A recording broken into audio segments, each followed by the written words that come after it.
Curtis Blades fight. So I remember staying up to watch that fight. And it's a bit like if you're with your mates and you start pre-drinking, you go on a night out, but then you never actually go out. When we were watching it, I'm like, what's just happened? A bit like when Aldo got knocked out in 13 seconds. You're like, what's just happened at 3 o'clock in the morning? You're like, what happened in that fight with your knee? What do you want to know actually what happened? Well, like, just like...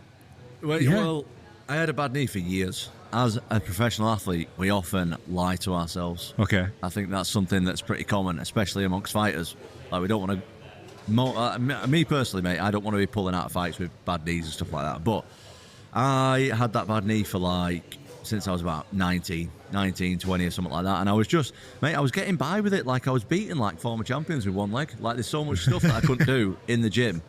And mate, I just gambled on it one time too far, one time too many, to be honest, and it just gave up on me in the worst way possible in front of 22,000 home fans. Not ideal, but it's all in the past now, mate. It's all fixed. Absolutely, and it's all good, mate. My knee is so strong now. Like, in a weird way, I'm glad it happened. At the time, it was really shit, but I'm really thankful that it happened, because I changed a lot since then, like with my training and with the way I approach my training and my lifestyle and stuff, and just massive improvements since then, mate. Your physical appearance has obviously has just changed over the years as well. Like you look bigger, leaner, stronger. Yeah, I used to be pretty chunky.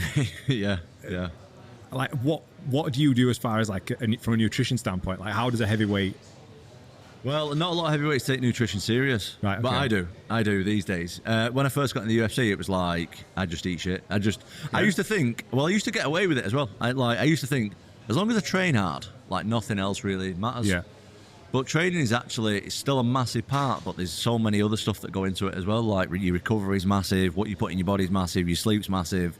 Even stuff I'm really, really anal about, even being around people I don't really get on with is quite big for me. Everything has to be geared towards me being the best that I can be now. I like and it never used to be.